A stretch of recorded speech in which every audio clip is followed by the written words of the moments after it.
What up, YouTube Digital? Just restarted it. This would be part 2. Ooh. I'm just gonna put my truck down into first gear. It's already in 4 high. You don't need to do it in 4 low. You don't want that grunt unless you need that grunt. Right now, I put my transmission into first gear to let it just slowly keep my truck going. I put on the brakes just very slightly. If I feel the truck starting to get out of control, the first thing I'm going to do is let off my brakes and try to get over here to the side and get a little bit in the snow. Alright? That's all you need to do. I've been driving in snow and this and shit for years and years. I've had accidents in snow. I don't care how good of a driver you are, you can still fuck up.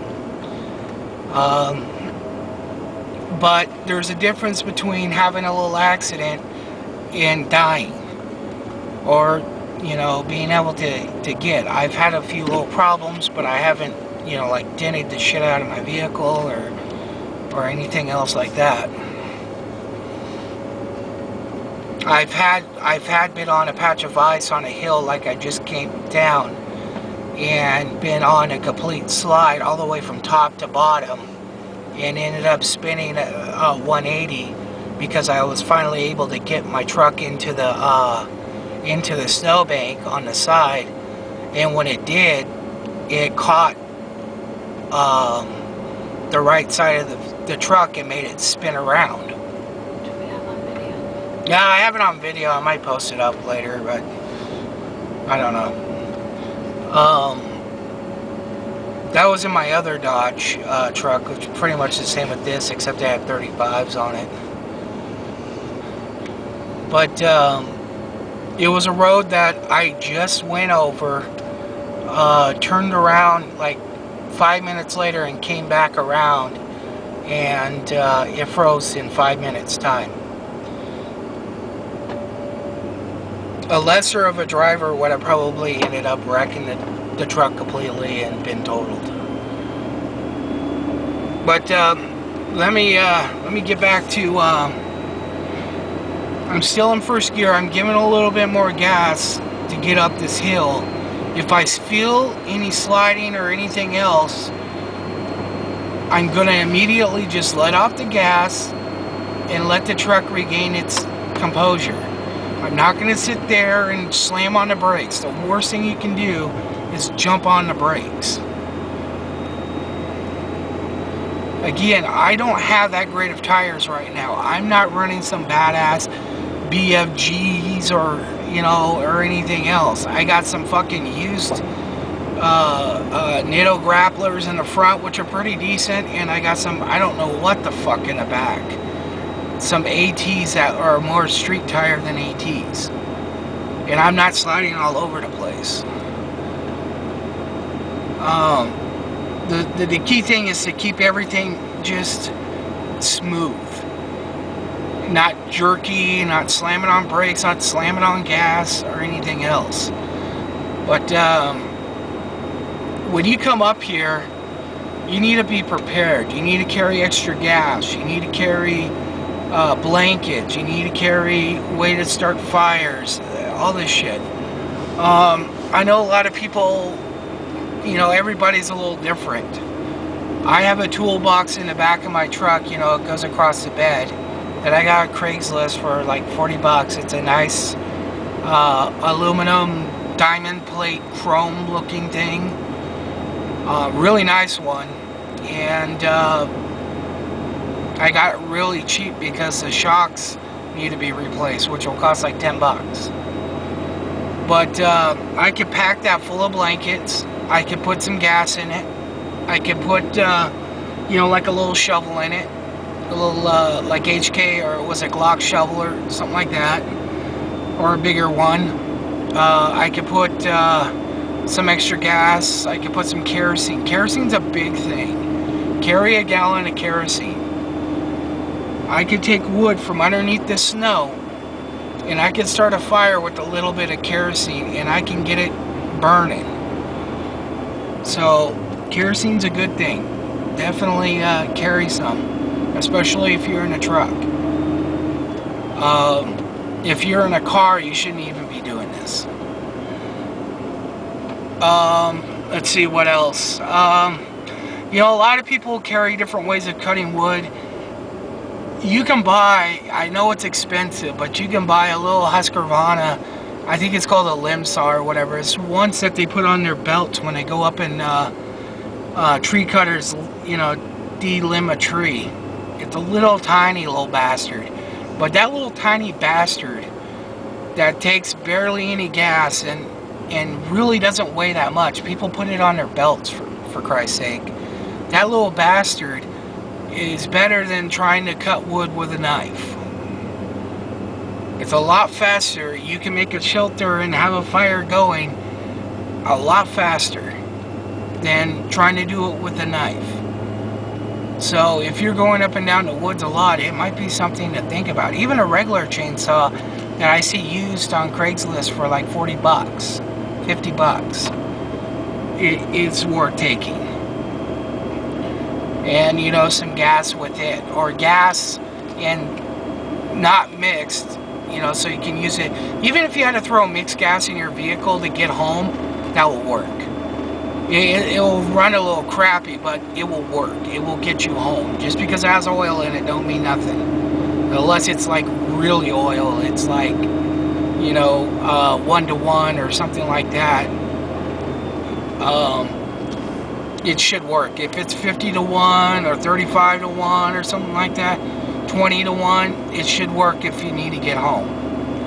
Your service engine light might come on. You might run a little rich, but it should get you home. And when you do get home, run some fuel injection cleaner. Fill up your tank full of, you know, like 90 octane, 90 whatever. Put some injection cleaner in it. God, that person's holding up a whole bunch of people. I see that Toyota person way back there, and they're holding up a bunch of people. But you throw some fuel injection cleaner in there, and it's all great. It's all good again. Your motor will go back. Then you just reset your computer at most, if you have to. But most of the time, the check engine light will go back off. It just comes on because it notices in the O2 sensor that it's oily when it's coming through. But you should be fine. Right now, I'm about 3,600 feet. It is slick as shit.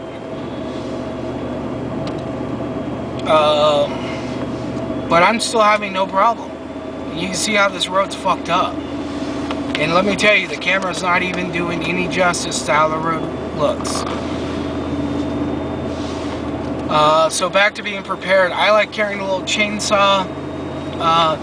Ooh, there we go. Got a little out of control there. A little chainsaw, a little gas, a little kerosene, a way to start a fire. Easiest way to start a fire in the woods, if you're carrying it inside your vehicle and space is not the biggest thing, carry a little plumber's propane torch with a little self-igniter. That's the easiest way. Plus it'll keep, you know, you got a hot flame getting shit started. It's the easiest thing. I start my fires at home with one in the wood stove. Makes it easy. And hell, I only use one bottle of propane a year, maybe a year and a half. You know, starting the fires every time with that. I don't use matches or anything else.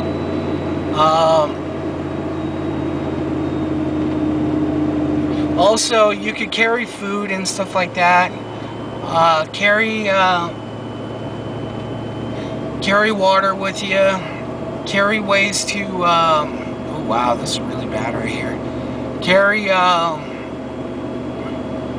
ways to hold water. So even if you have to melt snow, even if I got stuck right now, I could put snow in a bowl and set it on the hood of my truck and let my truck idle for a little bit, and then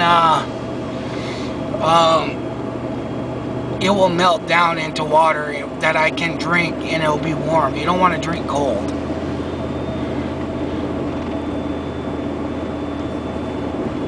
Now notice I'm not having a problem. You see how bad the road is. I'm keeping a steady RPM. First gear, 4 high. I'm at 2,000 RPM, right on the nose, and I'm not jerky. That's where people get fucked up. They jerk around. They let on, let off, let on, let off, brake on, brake off. Nothing. I'm gonna actually go up a little faster here because we're getting into the next town where I'm actually gonna probably turn around and start coming back down because I'm not gonna go way up high. But I'm coming into a town called Sterling City. It's a place you don't play around in. Don't come up here and start problems. You'll never be seen again.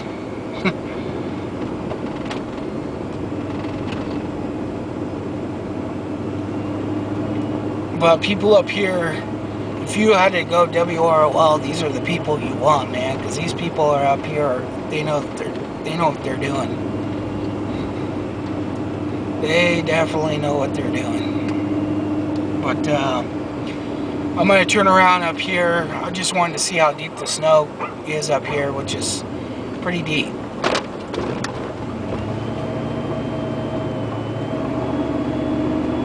Pretty deep.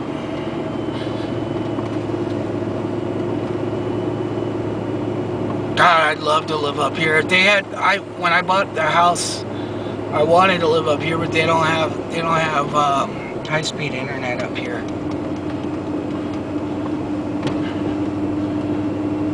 Or cell phone service. Oh yeah, they don't have cell phone service either, apparently. So, let's see, what's the time on this right now? I can't tell. 12 minutes, okay. I'll make it up to the end and then I'll turn around. You notice people up here have got some nice truckages. Samurais are the newest craze. People are taking Samurais, putting Toyotas or S10 style axles, little Dana 44s or something underneath there, and putting, getting up to like 37s or something like that. And those things are walking the dog. But most of the time, people up here will drive up and down for the most part in cars because they know what they're doing. They know how to drive.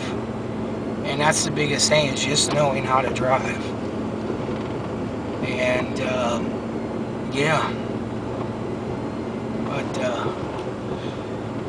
I'm going to turn around up here because you can go a lot farther up the hill, but I'm not going to go that far.